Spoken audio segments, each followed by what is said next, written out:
दोस्तों, थक नहीं गए आप लोग?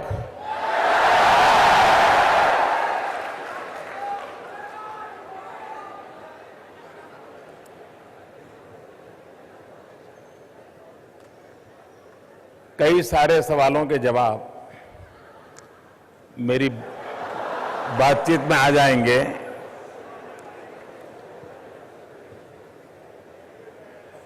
मैं सीएजी और मंथन के इस प्रयास का हृदयपूर्वक अभिनंदन करता हूं, क्योंकि इतनी बड़ी मात्रा में स्टूडेंट कम्युनिटी ने देश की कुछ मूलभूत समस्याओं के संबंध में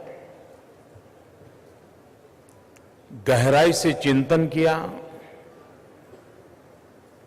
जितनी जानकारियां जहां से उपलब्ध करा सकते हैं इकट्ठी की, उसका एनालिसिस किया। कई लोगों से उन्होंने कंसल्ट किया होगा, डिबेट किया होगा, और फिर वो टीम इस नतीजे पर आई होगी कि ये सॉल्यूशन अच्छा रहेगा। यहां जो प्रस्तुत किया गया उससे भी ज्यादा अनेक विचार आपके मन मस्तिष्क में आए होंगे। इतना ही नहीं, जब आप शिक्षा के लिए सोचते होंगे तब इस मंच पर आप किस प्रकार से पेश आएंगे,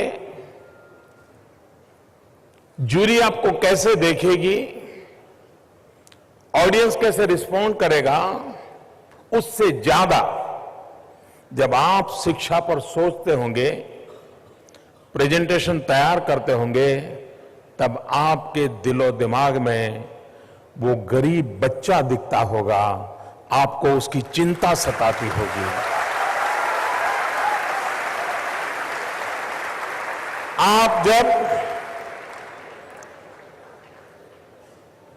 फूड सिक्योरिटी, माल न्यूट्रिशन के विषय पर प्रेजेंटेशन तैयार करते होंगे, मुझे विश्वास है आपके दिल दिमाग में वो कुपोषित बच्चे होंगे, वो कुपोषित सगर्भा माता होगी, हमारे देश के तरुणों की वो अवस्था आपके मन में होगी। आपके भीतर एक पीड़ा होगी, दर्द होगा, एक संवेदना होगी, तब जाकर के इस विषय पर काम करने का आपका मन लगा होगा।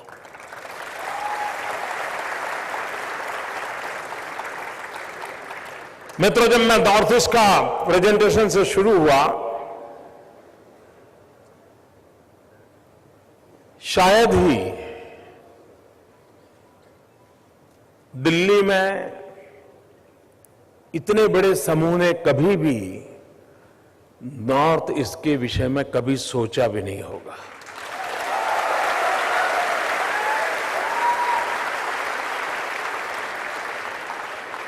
उनके प्रायोरिटी लिस्ट में कभी आया ही नहीं होगा। यहां पर और जो सॉल्यूशन लेकर के आए हैं, मैं आपको बधाई देता हूं दोस्तों। मैं बड़ा लंबा भाषण न करूं, हल्की फुल्की बातें करूंगा तो चलेगा ना? डायलॉग के रूप में करूं तो चलेगा ना? क्योंकि यहां का माहौल देखते हुए मुझे भाषण करने के लिए तो बहुत अवसर मिलते हैं, बातें करने के लिए बहुत कम अवसर मिलता है। और मैं अपनेपन से कुछ बातें बताना चाहता हूं आज। 2 वर्ष पूर्व मैंने नॉर्थ ईस्ट के सभी चीफ मिनिस्टर्स को एक चिट्ठी लिखी थी, और मैंने उनके सामने एक प्रस्ताव रखा था कि आपके स्टेट में से 200 विमेन पुलिस, हर स्टेट से आप 2 साल के लिए प्रोबेशन पर गुजरात दीजिए। उनकी पूरी व्यवस्था हम करेंगे, उनका तनख्वाह हम देंगे, और हमेशा 200 विमेन पुलिस गुजरात में रहे, उसमें एक नॉर्थ ईस्ट में इंग्लिश स्पीकिंग विमेन पुलिस अगर मेरे गुजरात में मुझे मिलती है तो मैं उसको टूरिज्म पुलिसिंग के लिए डेवलप करना चाहता था।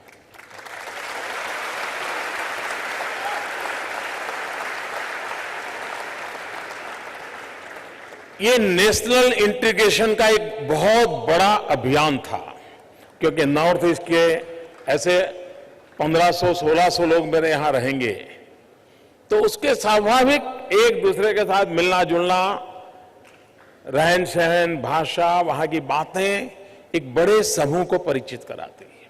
और दूसरा मेरे मन में था कि Gujaratis are the best tourist.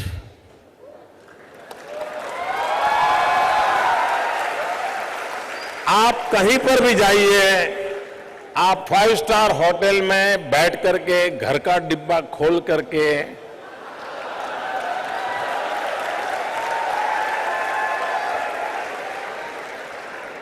वो थेपला और ढोकला खाता होगा।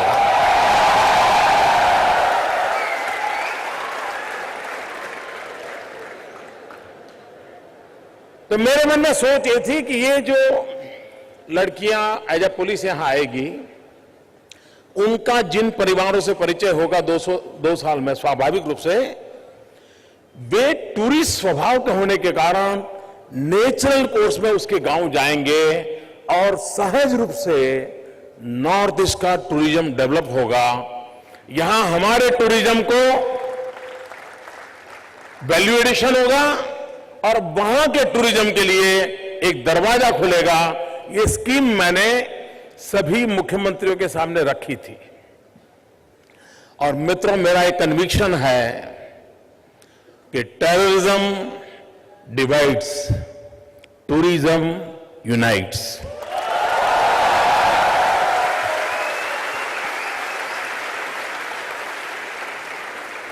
उसमें जोड़ने की ताकत होती है। और आपने नॉर्थ ईस्ट में टूरिज्म को बढ़ावा देकर के कितनी बड़ी सेवा हो सकती है, एक उत्तम विचार सबके सामने रखा है। और इस अर्थ में मैं कहता हूं कि ये जो पूरे दिन भर का मंथन है, वो मंथन सरकारों को क्या होता है, इस प्रकार का काम करवाने के लिए सरकारों में एक फैशन है कंसल्टेंसी। कंसल्टेंसी एक बहुत बड़ी इंडस्ट्री है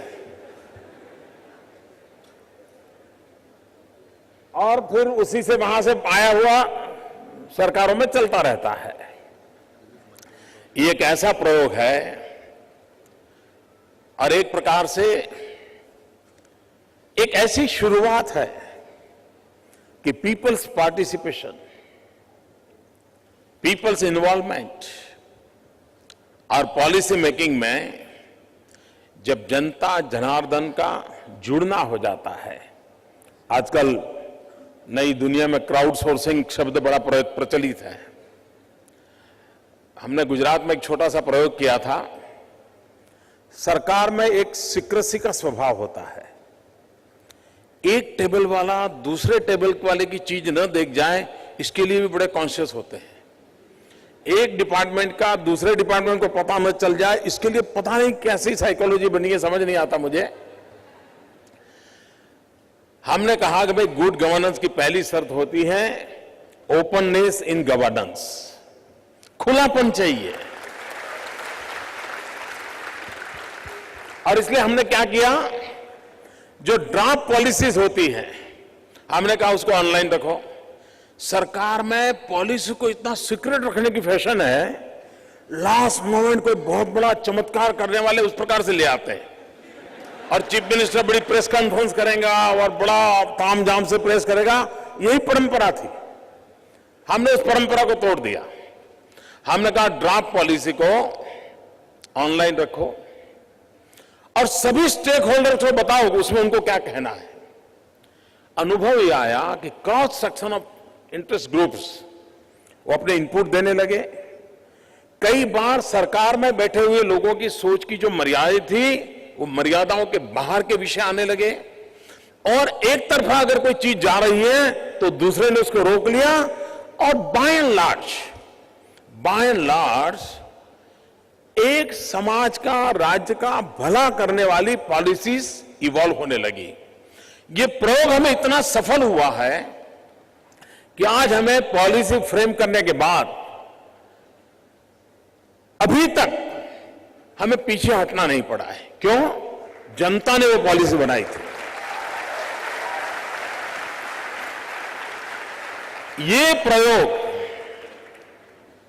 यंग माइंड की तरफ से आई हुई सारी बातें कभी न कभी तो हमारे देश में पॉलिसी मेकर्स को जरूर उस रास्ते पर जाना पड़ेगा, इसको देखना पड़ेगा। ये मेरा पूरा विश्वास है। मित्रों, दुनिया के जो भी समृद्ध देश हैं, दुनिया के समृद्ध देशों में पॉलिसी फ्रेमवर्क के अंदर यूनिवर्सिटीज का बहुत बड़ा इन्वॉल्वमेंट होता है, बहुत बड़ा योगदान होता है। मान लीजिए अमेरिका को भूटान के लिए कोई पॉलिसी बनानी है तो पहले अमेरिका की 10 यूनिवर्सिटियां साल भर भूटान में जाएगी, भिन्न भिन्न विषयों पर स्टडी करके रिपोर्ट देगी और जो पॉलिसी मेकर्स होंगे वो उसके आधार पर निर्णय करके फाइनल रिपोर्ट पेश करेंगे। अब फिर सरकार तय करती है, हाँ भाई ग्रास रूट लेवल से इतनी जानकारी आई है, हम इस दिशा में जाएंगे। हमारे देश में एक बहुत बड़ा डिस्कनेक्ट है। सोचने वाले एक जगह पर है, निर्णय करने वाले दूसरी जगह पे हैं और काम करने वाले तीसरी जगह पे हैं।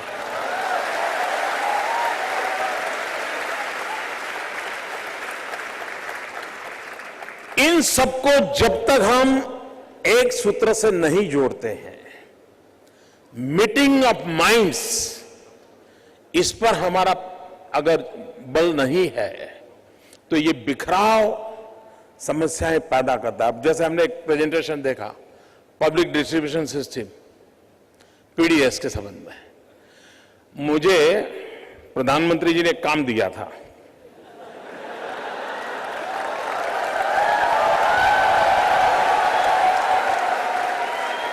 ये जब महंगाई कंट्रोल हो नहीं रही थी तो वो चाहते थे कि महंगाई कंट्रोल हो, उसके लिए उन्होंने कमेटी बनाई थी, मुझे उसका चेयरमैन बनाया। हमने 8-9 महीने तक अनेक प्रकार के स्टडी किए, मीटिंगें की और मेरा थोड़ा स्वभाव है, वर्कोहॉलिक हूं, बहुत फोकस एक्टिविटी करता हूं, तो काफी मेहनत की। हमने रिपोर्ट उनको दिया और रिपोर्ट दिया उसको भी करीब करीब 2 साल हो गए।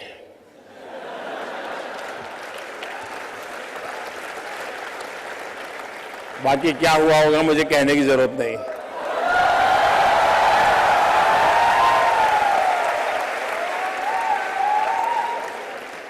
उसमें मैंने 62 एक्शनेबल पॉइंट दिए हैं। जैसे एक मैंने उनको सुझाव दिया था, ये आपका पीडीएस का मैंने पढ़ा इसलिए मैं कह रहा हूं।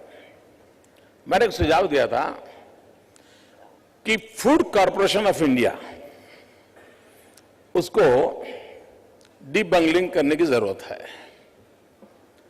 हमने कहा उसके 3 हिस्से कर दो, खरीदने वाला अलग, रख रखाव करने वाला अलग और बांटने वाला अलग। एक दूसरे पर नजर रहेगी, एफिशिएंसी बढ़ेगी, हमारा काम ठीक होगा।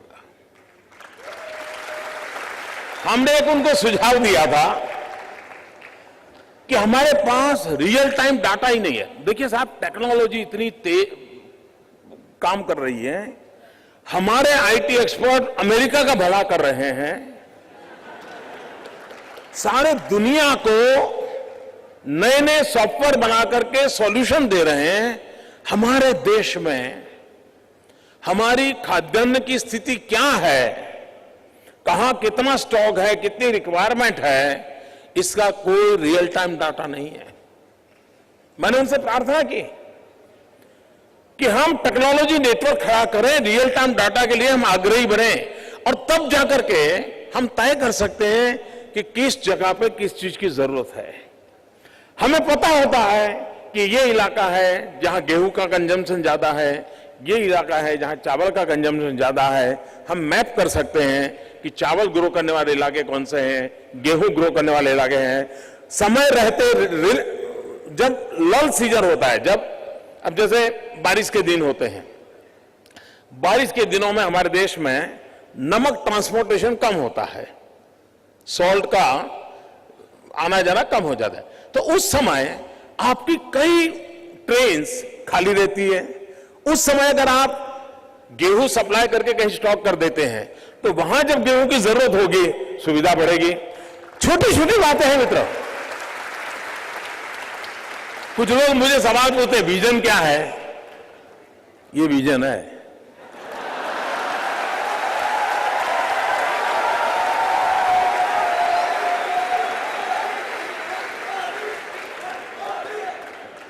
मित्रों, समस्याओं के समाधान खोजना, इसके लिए हमारे यहां प्रयास नहीं होता है और उसी का नतीजा है कि हम संकटों में उलझे रहते हैं। यहां पर सैनिटेशन को लेकर के बहुत चिंता जताई, बहुत स्वाभाविक है मित्रों। 21वीं सदी में हम जी रहे हैं और आज भी हमारी माताओं बहनों को खुले में शौच क्रिया के लिए जाना पड़े, क्या इससे बड़ी कोई शर्मिंदगी की बात हो सकती है क्या? किसी को भी पीड़ा होती है मित्रों। लेकिन जिस देश में गांधी जी जीवन भर स्वच्छता सफाई इसके लिए जीते रहे, जीवन भर इनकी प्राथमिकता थी, उस देश में हम इस स्थिति में है। मित्रों, मेरी पहचान तो है हिंदुत्ववादी की।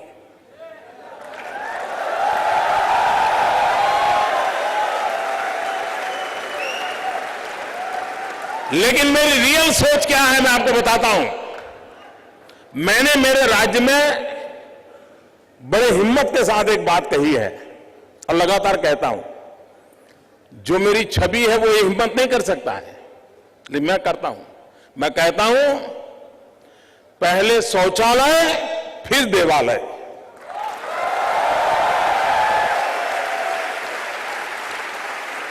हर गांव में लाखों रुपयों के देवालय तो है, लेकिन शौचालय नहीं है। मित्रों, समाज में इस हिम्मत के साथ, और लीडर्स की यही तो क्वालिटी होती है,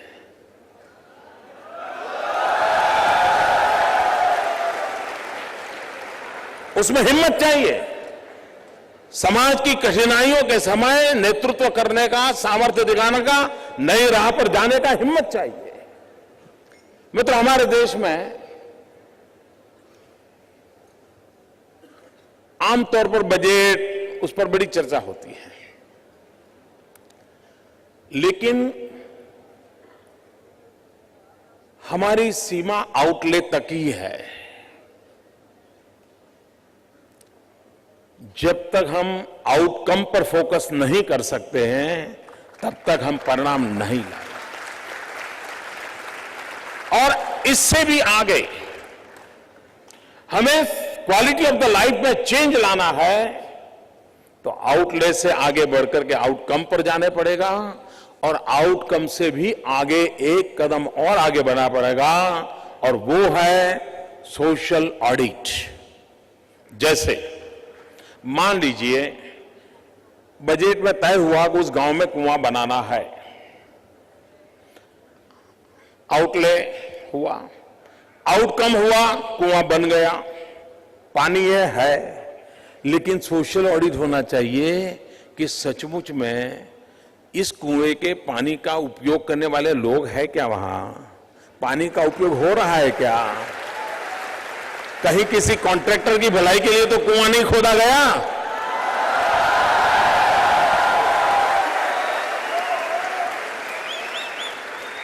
इसलिए outlay, outcome and social audit, ये हमारे शासकीय जीवन में हमें इंडक करना अनिवार्य हो गया है।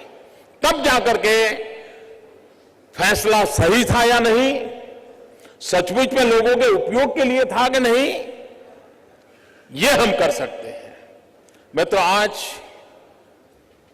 यहां पर अर्बन डेवलपमेंट की काफी चर्चा हुई। हम सदियों से देखें तो जहां जहां पानी होता है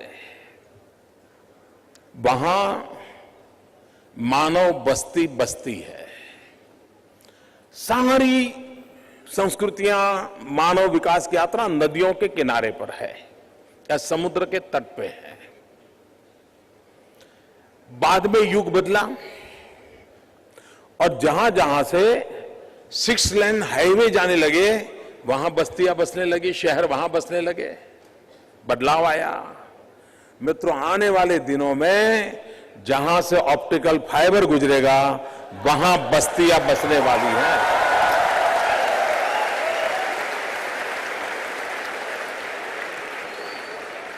ये बदलाव आने वाला है और इसलिए डिजिटल वर्ल्ड हमारी जिंदगी का हिस्सा बन रहा है।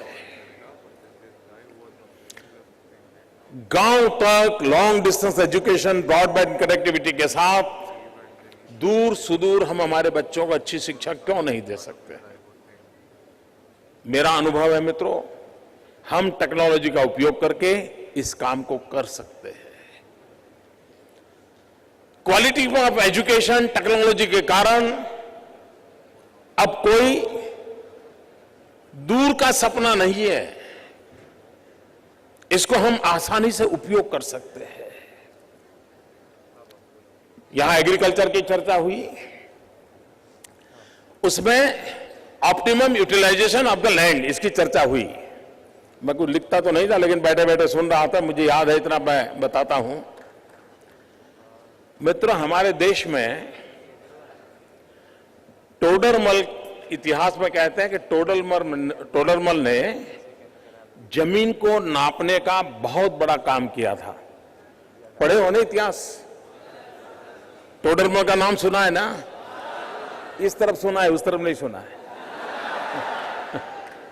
टोडरमल के जमाने में, उसके बाद पिछले कई सदियों से एक परंपरा रही है कि हर 30 वर्ष में एक बार जमीन की स्थिति को नापना चाहिए। उसमें क्या बदलाव आया है, कहीं नदी ने अपना रास्ता बदल दिया, पानी नदी में परिवर्तित हो गई, कहीं पर मकान बन गए, बदलाव आ गया। हर 30 वर्ष में एक बार जमीन नापनी चाहिए। मुझे दुख के साथ कहना है, हमारे देश में पिछले 100 साल में जमीन नापने का काम नहीं हुआ है। आजाद भारत में तो शुरू करना चाहिए था, नहीं हुआ मित्रों।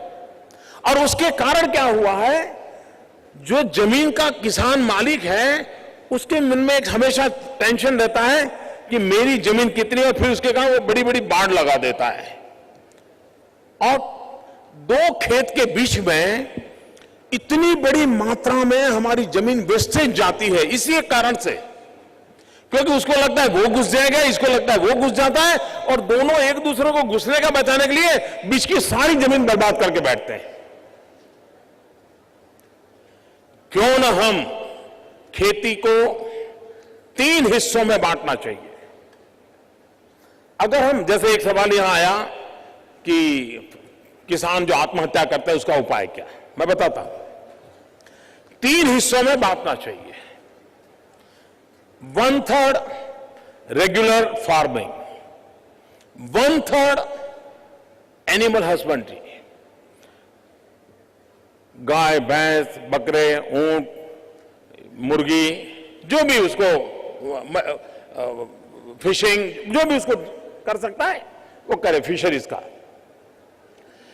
और 1/3 एग्रो फॉरेस्ट्री, ये जो खेत के किनारे पर बाड़ लगा करके जमीन बर्बाद करते हैं, डिमार्केशन के लिए अच्छे पेड़ लगाने चाहिए। और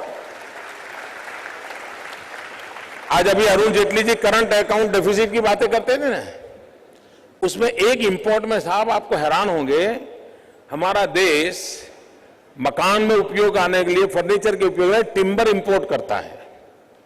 अगर हम केयरफुली दो खेतों के बीच की जो जगह है वहां अगर एग्रो फॉरेस्ट्री करके टिम्बर ग्रो करें जो हमारे फर्नीचर और घर की जरूरत काम में आए, मित्रों किसी भी किसान को कभी आत्महत्या करने की नौबत नहीं आएगी।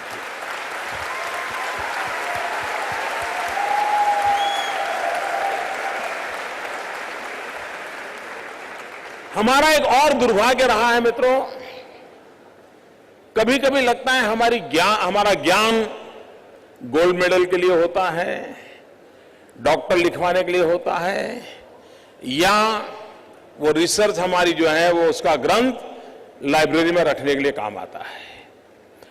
अगर हमें एग्रीकल्चर सेक्टर में रिवॉल्यूशन लाना है तो लैब टू लैंड, जो लेबोरेटरी में खोज करके निकाला गया है वैज्ञानिकों ने, उसको धरती पर उतारना पड़ेगा। जब तक हम लैब टू लैंड इस कंसेप्ट की ओर बल नहीं देते हैं और हर नई खोज को किसान तक पहुंचाते नहीं हैं, तब तक हम हमारे एग्रीकल्चर सेक्टर को 200 साल पुरानी पद्धति से हम चल रहे हैं। आज टेक्नोलॉजी की एग्रीकल्चर सेक्टर में बहुत आवश्यकता है। मजदूर खेती में काम करने की संख्या कम हो रही है। हमारे यहां देश में आईटीआईज में एग्री सेक्टर को रिक्वायर ऐसे आईटीआई के कोर्सेज ही नहीं है। वो टर्नर, फिटर, प्लम्बर सब बनाएंगे, लेकिन किसान को खेत में जरूरी टेक्नोलॉजी के लिए एग्रीकल्चर टेक्नोलॉजी को लेकर आईटीआई में छोटे छोटे सब्जेक्ट हो, स्किल डेवलपमेंट हो, तब जाकर हम उसकी जिंदगी को बदल सकते हैं। भाइयों बहनों, विषय बहुत छोटे छोटे होते हैं, लेकिन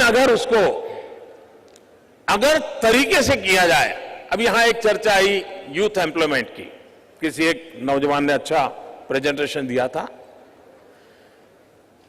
मित्रों, सारी दुनिया में टूरिज्म इंडस्ट्री बहुत तेजी से बढ़ रही है।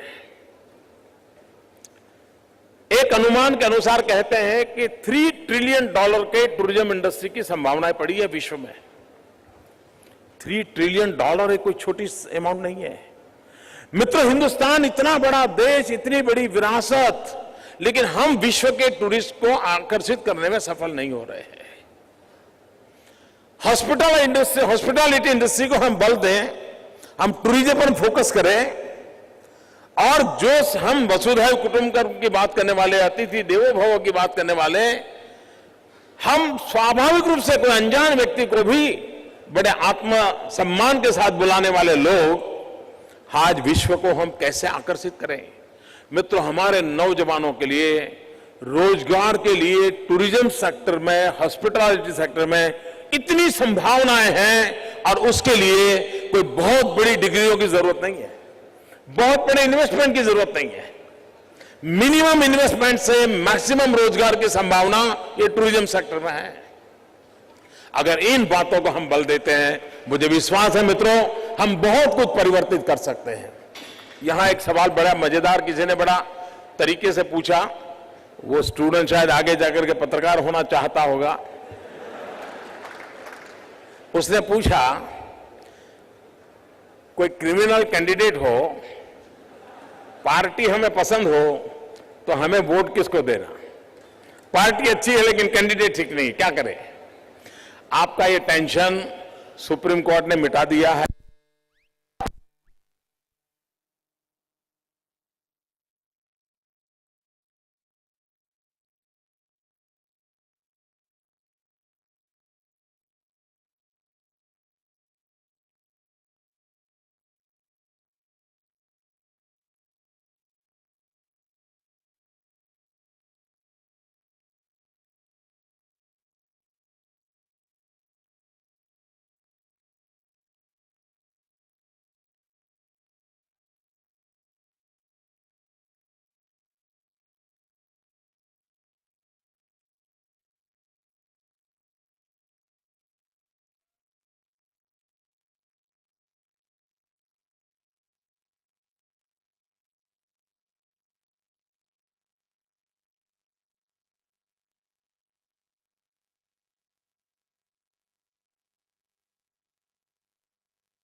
तो टेक्नोलॉजी भी ट्रांसपेरेंसी में बहुत काम आती है।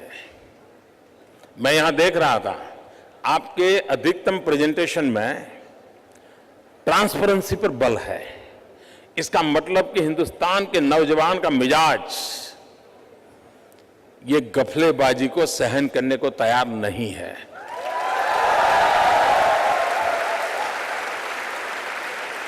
दो काम कम हो गए तो इसको मंजूर है, लेकिन बेईमानी मंजूर नहीं है इस देश को, यह तय हो चुका है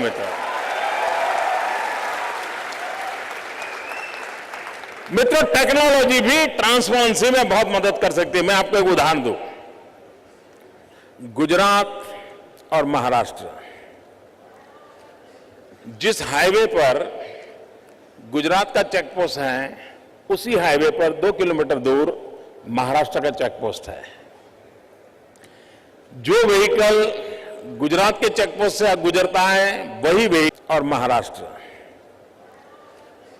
जिस हाईवे पर गुजरात का चेक पोस्ट है, उसी हाईवे पर 2 किलोमीटर दूर महाराष्ट्र का चेक पोस्ट है।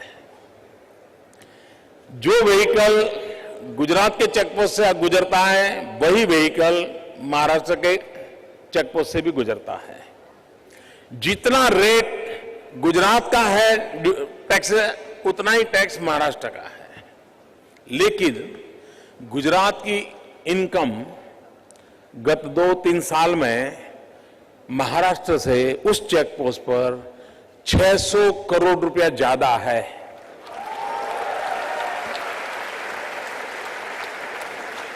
एक ही रोड, टैक्सेशन वही, व्हीकल उतने ही, लेकिन हमारी कमाई 600 करोड़ ज्यादा है। क्यों?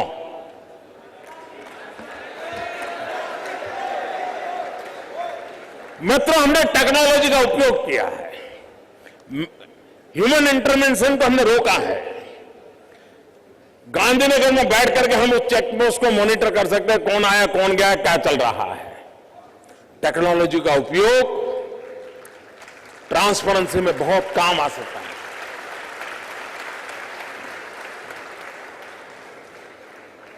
और इसलिए मित्रों, जो समस्याएं हैं, उन समस्याओं का समाधान यहां पर, जैसे नॉर्थ ईस्ट की बात हुई, मैं एक चीज लोगों से सीखा था। मैं नया नया मुख्यमंत्री बना। अब हम तो मुख्यमंत्री बनने से पहले मुख्यमंत्री का चैम्बर भी नहीं देखा था। कभी जिंदगी में चुनाव लड़ना सोचा नहीं था। न हम स्कूल में भी कभी चुनाव लड़े थे, मॉनिटर का भी चुनाव नहीं लड़े थे। तो हमारी फितरत नहीं थी। हम बन गए हैं मुख्यमंत्री। और उस समय गुजरात में भूकंप के बाद मेरे जिम्मे काम आया था। तो शपथ लेने के तुरंत बाद मैंने पहला काम किया, कच्छ के भूकंप पीड़ित लोगों से मिलने का। बहुत बड़ा पड़कार था। हजारों लोग मर चुके थे, लाखों घर तबाह हो चुके थे। वहां मैं गया तो वहां समाज के लोगों से मैंने इंटरेक्शन शुरू किया। उनसे सुन रहा था, उनको क्या चाहिए, क्या मुसीबत है, समझना चाहता था।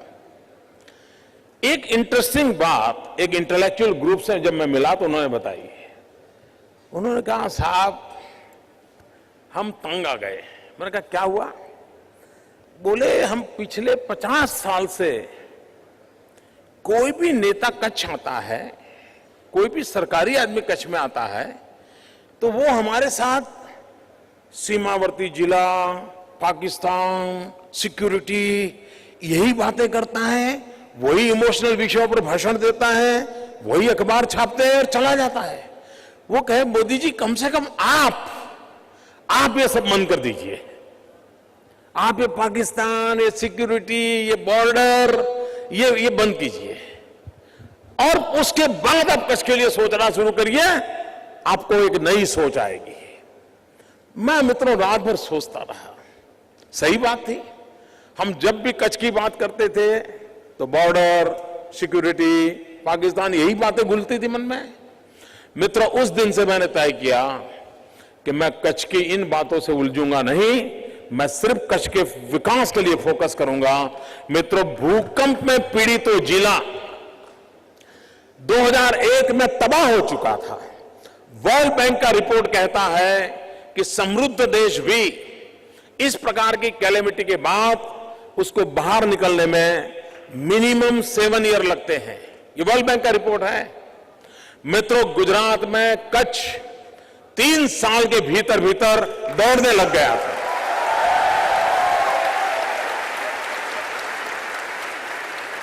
इतनी बड़ी प्राकृतिक आपदा के बाद भी, इतने बड़े संकटों के बाद भी अगर कच्छ को बाहर निकाला जा सकता है, और तब से मेरा कॉन्फिडेंस इतना हो गया है कि मित्रों, समस्याओं के समाधान हमारे पास है, हमारे लोगों के पास है, सिर्फ उनको दिशा देने की जरूरत है।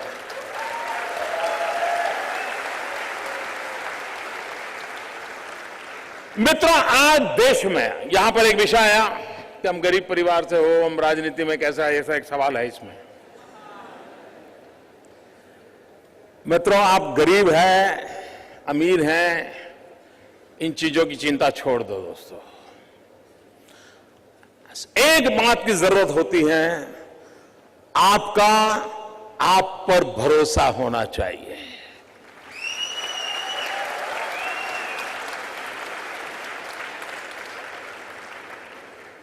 मित्रों, मेरे परिवार में 7 पीढ़ी में राजनीति का रवि मालूम नहीं है। मेरे परिवार में कोई राजनीति क्या होती कुछ पता नहीं मेरे परिवार में। और मेरा बैकग्राउंड भी बिल्कुल सामान्य गरीब परिवार का है। आप में से बहुत कम लोगों को मालूम होगा, मैंने पहली बार अभी 2 दिन पहले दिल्ली में आया था तो पहली बार अपने मुंह से मैं बोला था, मित्रों, मैं बचपन में रेल के डिब्बे में चाय बेचता था।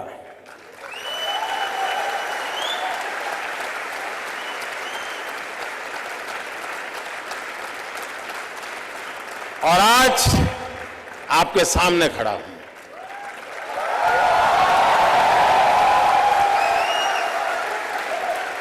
और इसलिए दोस्तों, आप ये चिंता छोड़ दीजिए आपका बैकग्राउंड क्या है। बिल्कुल घबराइए मत दोस्तों। आप किस परिवार में पैदा हुए हो, किस अवस्था में पैदा हो, चिंता छोड़ दीजिए दोस्तों। अगर आपके दिल में समाज के लिए, देश के लिए करने की आग है, निकल पड़िए दोस्तों, रास्ता अपने आप मिल जाएगा।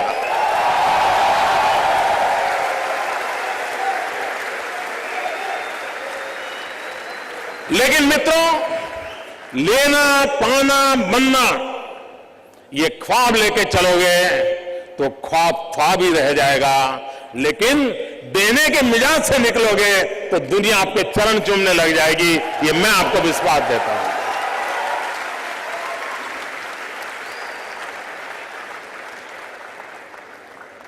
यहां पर एक सवाल आया, सेक्युलरिज्म की आपकी डेफिनेशन क्या है?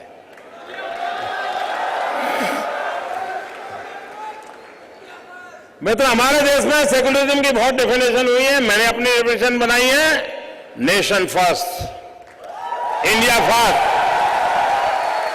हम जो भी निर्णय करें, अगर वो भारत की भलाई के लिए है, तो उससे बड़ा कोई सेक्युलरिज्म नहीं होता है मित्र।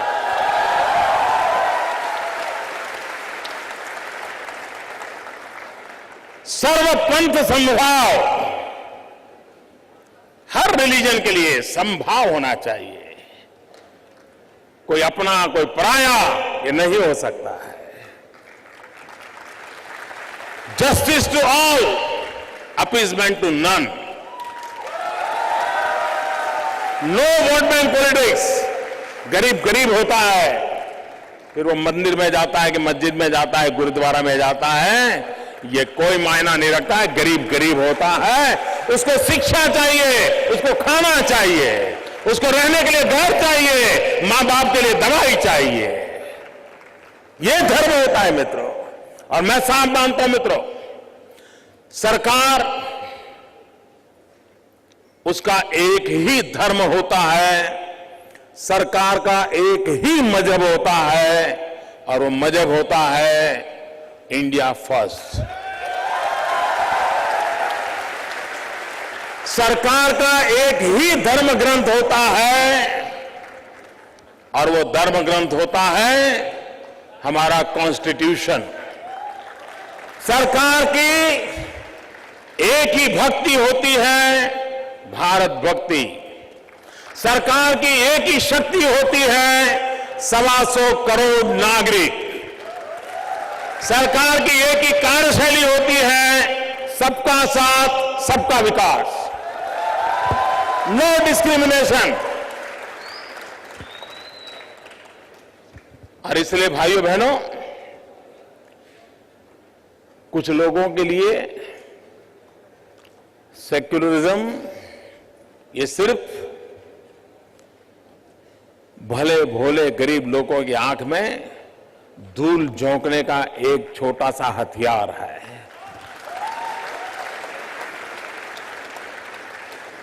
ये सारे डायलॉग प्रधानमंत्री जी को कुछ पता नहीं, मैं हैरान हूं, कल विमान में बोल रहे थे। प्रधानमंत्री जी को मालूम है 80 के दायके के डायलॉग है, 21वीं सदी है, आज देश को विकास चाहिए,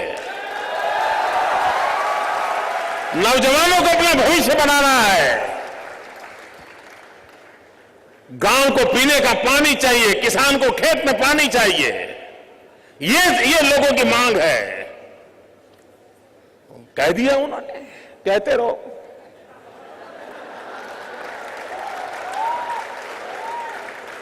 देश बहुत आगे निकल चुका है। जनता की आंख में धूल झोंकने वाले, जनता को मूर्ख बनाने वाले लोगों को लोग पहचान गए।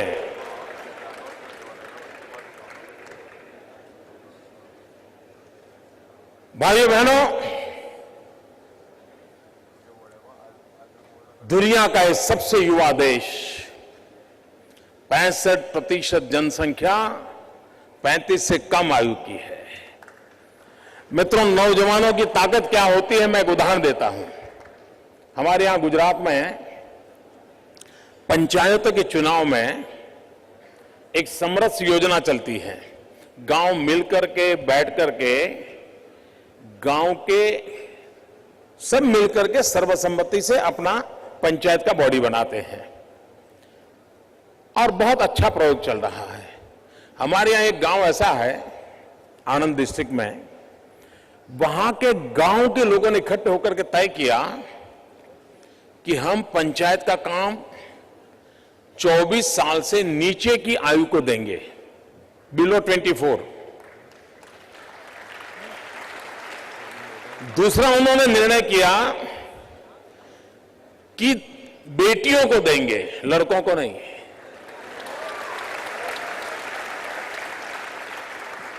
उस पंचायत का सारा कारोबार 19, 20, 22 साल की बेटियां कर रही है। मित्रों, कुछ तो अभी पढ़ भी रही हैं, और मैं विश्वास से कहता हूं इतना बढ़िया शासन उन नौजवान बच्चियों ने चलाया है, गर्व होता है। मित्रों,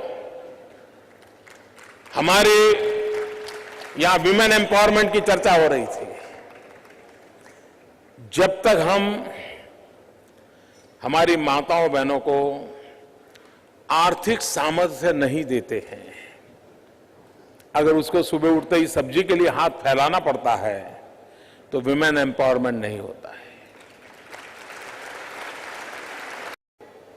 और किचन में से मां आकर के थोड़ा इंटरेस्ट लेती है, तो बेटा क्या बोलता, मम्मी तुम किचन में काम करो, ये तो हम बिजनेस की बात कर रहे हैं।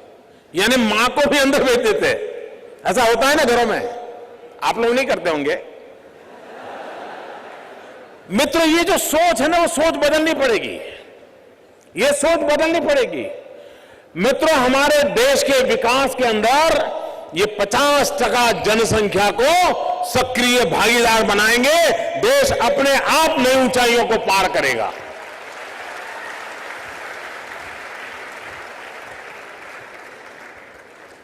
पश्चिम के लोग हमारे यहां सोचते हैं वो सही नहीं है।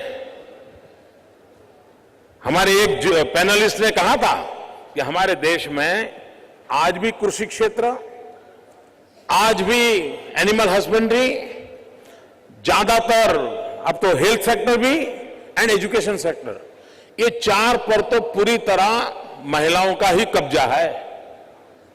कहीं पर भी देखिए बहुत बड़ी मात्रा में महिलाएं उसमें एक्टिव है, काफी अच्छा परिणाम दे रही है। उनके अंदर एक सामर्थ्य है, उनको सम्मान देने की जरूरत है, उनको अवसर देने की जरूरत है और उनका नेतृत्व भी हमें स्वीकार करने की हमारे में तैयारी चाहिए हर क्षेत्र में। तो आप देखिए एम्पावरमेंट हम बहुत आसानी से कर सकते हैं। और भारत एक ऐसा देश है मित्रों, ये एशियन कल्चर का हिस्सा है मित्रों। हम ही लोग हैं जिन्होंने विमेन लीडरशिप को स्वीकार किया है, चाहे बांग्लादेश हो, पाकिस्तान हो, श्रीलंका हो, इंडोनेशिया हो, इंडिया हो, ये एशियन कल्चर का हिस्सा है। हमारे यहां टकराव नहीं है, लेकिन उसको केयरफुली एम्पावर करने की आवश्यकता है और बड़ी सहजता से हो सकता है। तो हमारी 50% पॉपुलेशन विकास यात्रा में एक बहुत बड़ी ताकत बनकर उभर करके आ सकती है और हम उसको जोड़ सकते हैं, हम बहुत बड़ा बदलाव ला सकते हैं। मित्रों, हमारे यहां बहुत सी चीजें हैं जिसको करने के लिए कोई बड़े रॉकेट साइंस की जरूरत नहीं है। एक बार प्रधानमंत्री से मेरी बात हो रही थी, मतलब कि मैं बोल रहा था।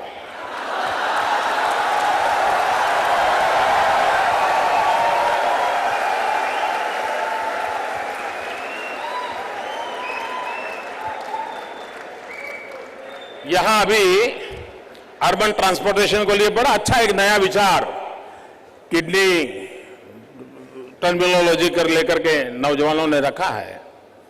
तो मैंने प्रधानमंत्री से विषय निकाला, मैंने कहा साहब ये JNNURM चल रहा है अपना, उसको नेक्स्ट जनरेशन के लिए सोचना चाहिए। उन्होंने पूछा क्या है आपके मन में? हमने कहा अभी तो हम मेट्रो ट्रेन बना रहे हैं, फ्लाईओवर बना रहे हैं, ब्रिजेज बना रहे हैं, रास्ते चौड़े कर रहे हैं, उससे भी आगे हमने नया सोचना चाहिए। उन्होंने क्या?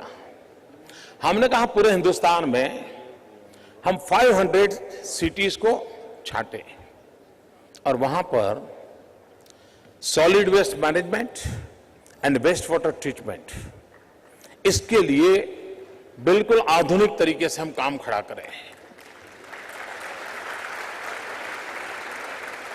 सॉलिड वेस्ट मैनेजमेंट में से फर्टिलाइजर बनाएं, वेस्ट वाटर ट्रीटमेंट करके वो पानी किसानों को देने की व्यवस्था करें। हर बड़े शहर के अगल बगल के जो गांव होते हैं वो ज्यादातर सब्जी की खेती करते हैं, क्योंकि उनको तुरंत बाजार मिल जाता है, शहर में सब्जी बिकने को आती है। हैदराबाद होगा तो हैदराबाद के अगल बगल के जो छोटे छोटे गांव होंगे वहां के किसान सब्जी पैदा करते होंगे ताकि हैदराबाद में उनको मार्केट मिल जाता है। हमने ये फर्टिलाइजर उनको देना चाहिए और उनको ऑर्गेनिक फार्मिंग के लिए प्रोत्साहित करना चाहिए। और वो जो केमिकल फर्टिलाइजर उपयोग करते हैं उसके बदले में ये फर्टिलाइजर उपयोग करेंगे, उसके कारण सब्सिडी बच जाएगी। हमने कहा उस सब्सिडी को वायबिलिटी गैप फंडिंग में देना चाहिए। ये मैं उनसे बोल रहा था, वो तो अर्थशास्त्री हैं।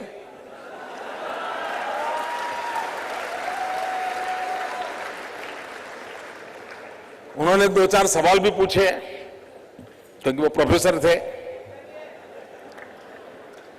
तो उन्होंने बाद में मुझे कहा मोदी जी आप ऐसा करो, मुझे एक रिपोर्ट बना के दो। हमने रिपोर्ट बनाई, बाद में मैं उसके पीछे लगा रहा, मैंने कहा साहब उसका क्या हुआ? तो उन्होंने कहा ऐसा करो प्लानिंग कमीशन को दिखाओ। प्लानिंग कमीशन को दिखाया, फिर कहा श्याम पित्रोदा जी को बताओ, उनको भी बताया। मैं बताते बताते बताते बताते थक गया आपको भी बता दिया।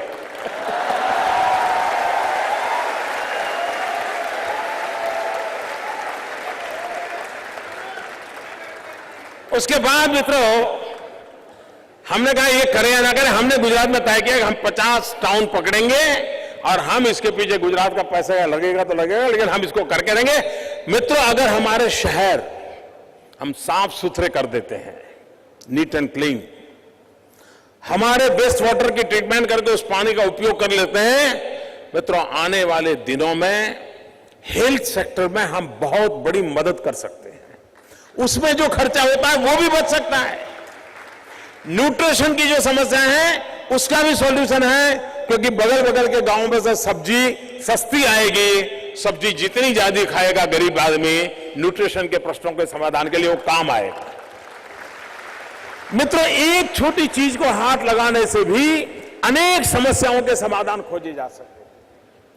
लेकिन मुझे एक बार किसी पत्रकार ने पूछा था कि मोदी जी क्या लगता है चुनाव जल्दी आएंगे क्या?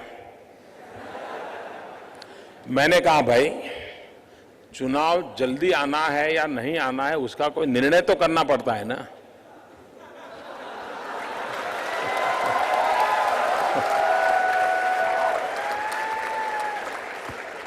जो सरकार निर्णय न करने के लिए मशहूर हो, वहां कोई निर्णय होगा ये सोचना ही बेकार है।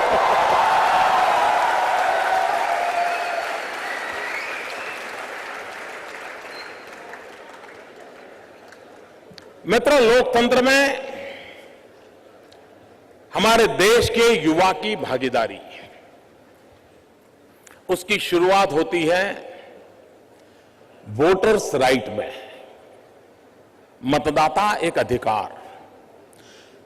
हम पहली बार जब स्कूल जाते हैं, बच्चे होते हैं, आपने देखा होगा पूरे मोहल्ले में हमारी माँ इतनी मिठाई बांटती है। स्कूल में भी जाते हैं तो मिठाई बांटते हैं, टीका लगाते हैं, अच्छे कपड़े पहनते हैं। करते हैं कि नहीं करते? बच्चों को स्कूल ले जाते हैं तो बड़ी धामधूम होती है।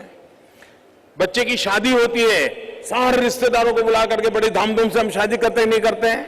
करते हैं। मित्रों, जब ग्रेजुएशन होता है, फाइनल सेरेमनी होती है, उसमें भी पूरा परिवार आता है। 18 साल की उम्र होने पर मत का अधिकार मिलना, वो इन घटनाओं से जरा भी छोटी घटना नहीं है मित्रों। लेकिन हमें वो गर्व महसूस नहीं होता है। मित्रों, 15 साल की उम्र से गूंजना चाहिए, देखो फलानी तारीख को तुम 18 होने वाले हो, तुम हिंदुस्तान के भाग्य विधाता बनने वाले हो। देखिए, अब 30 दिन बाकी रह गए, तुम 30 दिन के बाद भारत के भाग्य विधाता बनने वाले हो। ये माहौल क्रिएट करना चाहिए। मतदाता बनना भारत के संविधान ने, हिंदुस्तान के संविधान निर्माताओं ने हमें एक ऐसा अवसर दिया है मित्रों, इसका जो गौरव होना चाहिए वो देश में नहीं हो रहा है। मैं तो मानता हूं मित्रों, आपके मित्रों में से जैसे 25 साल हो तो हम उसकी कोई विशेष रूप से मनाते हैं, 60 साल होते हैं तो विशेष रूप से मनाते हैं। मैं मानता हूं हमारे स्कूल कॉलेज के एटमॉस्फेयर में 18 साल को विशेष रूप से मनाना चाहिए। उस दिन तुम मतदाता बने हो, बधाई होनी चाहिए मित्रों। इलेक्शन कमीशन की चिट्ठी जानी चाहिए कि तुम मतदाता बन रहे हो।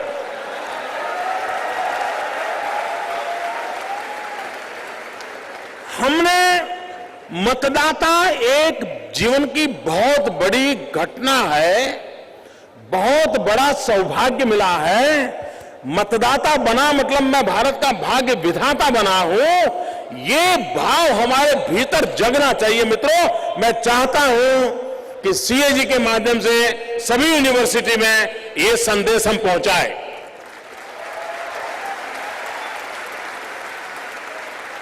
आज मित्रों सोशल मीडिया की ताकत है। आपके भी कई फ्रेंड्स होंगे, आप भी व्हाट्सएप पर लगे रहते होंगे।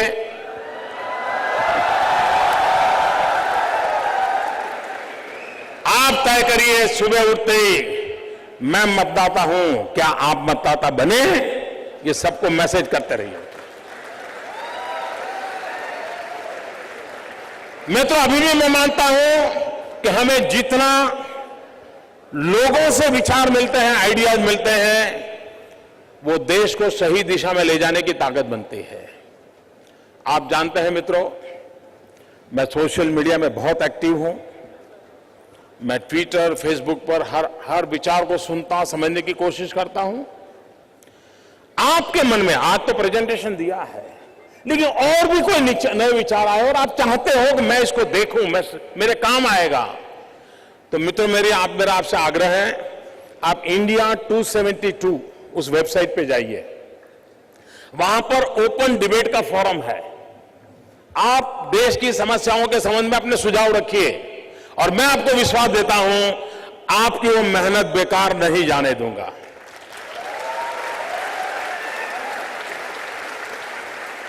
मित्रों, आइए हम सब जुड़े। और मित्रों, विकास के बिना कोई चारा नहीं है। हिंदुस्तान के नौजवान का भविष्य विकास पर ही निर्भर है। हमें सभी क्षेत्रों में, चाहे वो सर्विस सेक्टर हो, चाहे मैन्युफैक्चरिंग हो, चाहे एग्रीकल्चर हो, हमें विकास की नई नई आयामों को छूना पड़ेगा। आधुनिकता के साथ, टेक्नोलॉजी के साथ विश्व के सामने यह देश सर ऊंचा करके खड़ा हो, उस रूप में जाना चाहिए। मित्रों, इसी एक अपेक्षा के साथ आप सबके बीच आने का मुझे अवसर मिला। दिन भर अनेक नए विचार सुनने का अवसर मिला। मैं आपका बहुत बहुत आभारी हूं। मेरे साथ बोलिए, भारत माता की, भारत माता की, भारत माता की। बहुत बहुत धन्यवाद दोस्तों।